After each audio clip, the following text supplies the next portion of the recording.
upon which the British troops shouted aloud, "Huzzah!" and rushed furiously towards our men.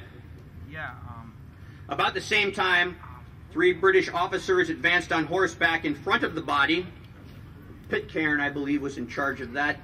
And one of them cried out, "Ye villains, ye rebels, disperse! Damn you, disperse!" Or words to that effect. One of them said, "Lay down your arms, damn you! Why don't you lay down your arms?" Right here. The second of these officers, about this time, fired a pistol towards the militia as it was dispersing. The foremost, who was a few yards of our men, brandishing his sword and then pointing it towards them, with a loud voice said to the troops, "Fire, by God, fire!" which was instantly followed by a discharge of arms from the British troops, succeeded by a very heavy and close fire upon our party, dispersing so long as any of them were within reach. 8 were left dead upon the ground, 10 were wounded. The rest of the company, through divine goodness, were to a miracle preserved unhurt in this murderous action, end quote. I can add personally that one Thomas Harrington did manage to crawl to his wife's arms and died at his doorstep. That is the house right there on that corner with the green door. So he made it that far and died at his wife's footsteps right there. This is where it happened.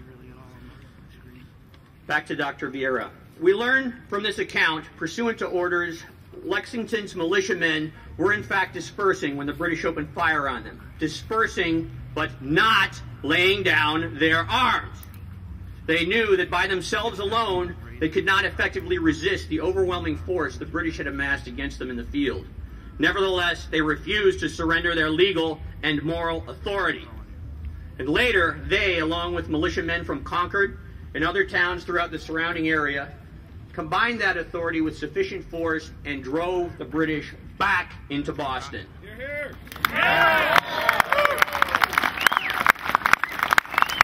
What a well-organized militia can do. This is a stirring story, but what does it offer us today? Is what happened here in Lexington on the 19th of April of 1775 merely a historical incident with no contemporary value other than an excuse for a spring holiday? To imagine as much as to forget the admonition that those who refuse to learn from history will find themselves repeating history, and generally the hard way. All too many Americans have become all too much forgetful for the real meaning of the 19th of April. Today, except for a few ceremonial vestiges here and there, the true militia of Massachusetts, as well as the true militia of all the other states, are almost entirely disbanded. Disbanded in fact, but not under the supreme law of the land.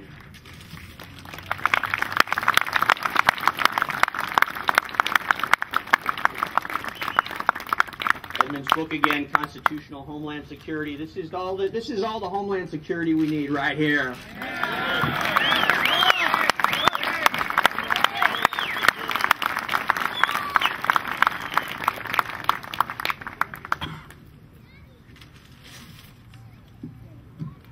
For the Constitution of the United States still declares that a well-regulated militia is necessary to the security of a free state. Indeed, a well-regulated militia is the one and only institution that the Constitution recognizes as necessary for any purpose.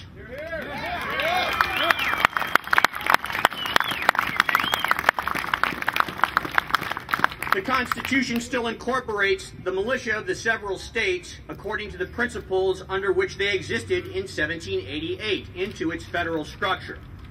The Constitution still delegates to Congress, and in default of Congress to the states, and in default of Congress and the states to we the people, the power and the duty to organize, arm, discipline, and train the militia. Yet notwithstanding the Constitution, nowhere in America are the militia of the several states or any state organized in the manner and to the degree that the supreme law of demand expressly, unequivocally, and emphatically commands.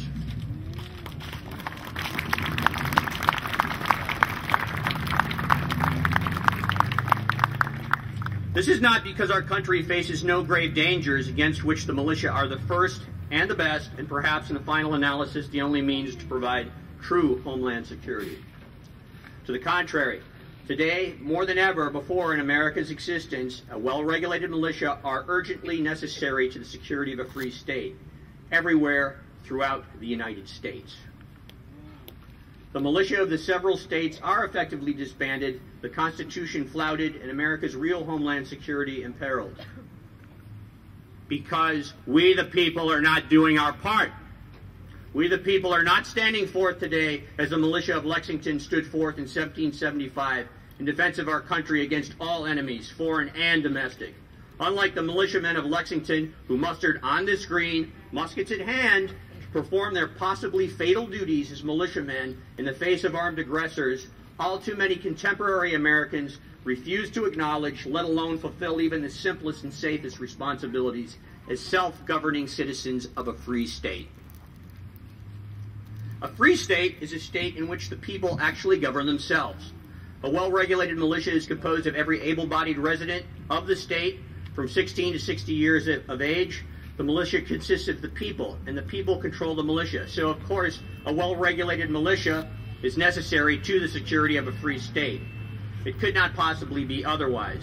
More than that, because a free state is one in which the people govern themselves, and because a well-regulated militia is necessary to the security of a free state, therefore, without a well-regulated militia, popular self-government cannot long endure. Let me repeat that so there can be no mistake. Without a well-regulated militia, popular self-government cannot long endure.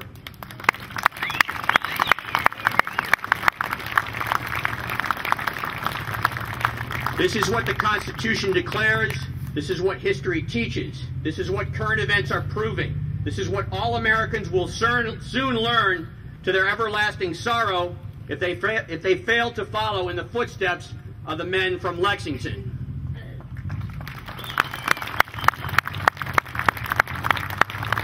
I think from the group I see up there, we don't have to check our watches to know what time it is.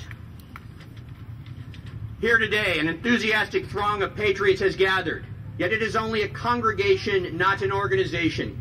Its participants sense their potential political power to bring about fundamental and desperately needed reforms in this country, for strength lies in numbers, and tens of millions of Americans share our sentiments. But potential is not actual power. And actual political power, this great mass of Americans cannot yet exercise because its members lack not simply the means, but more importantly, the legal authority to do so.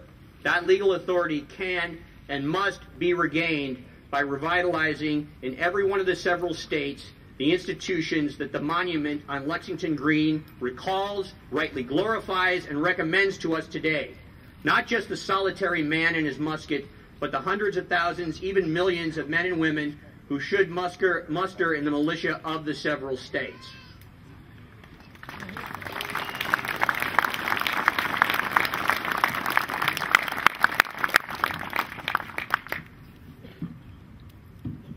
With their muskets? Surely so, because being armed is the hallmark of free citizens and of a proper constitutional militia. Not just the solitary man with his musket, but the hundreds and thousands and even millions of men and women who should muster in the militia of the several states.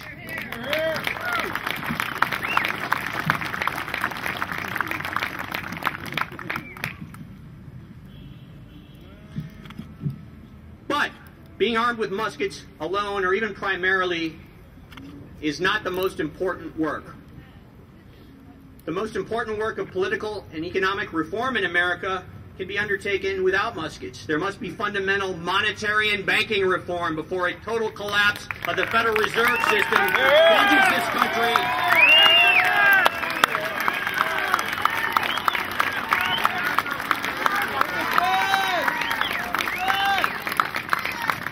before a total collapse of the Federal Reserve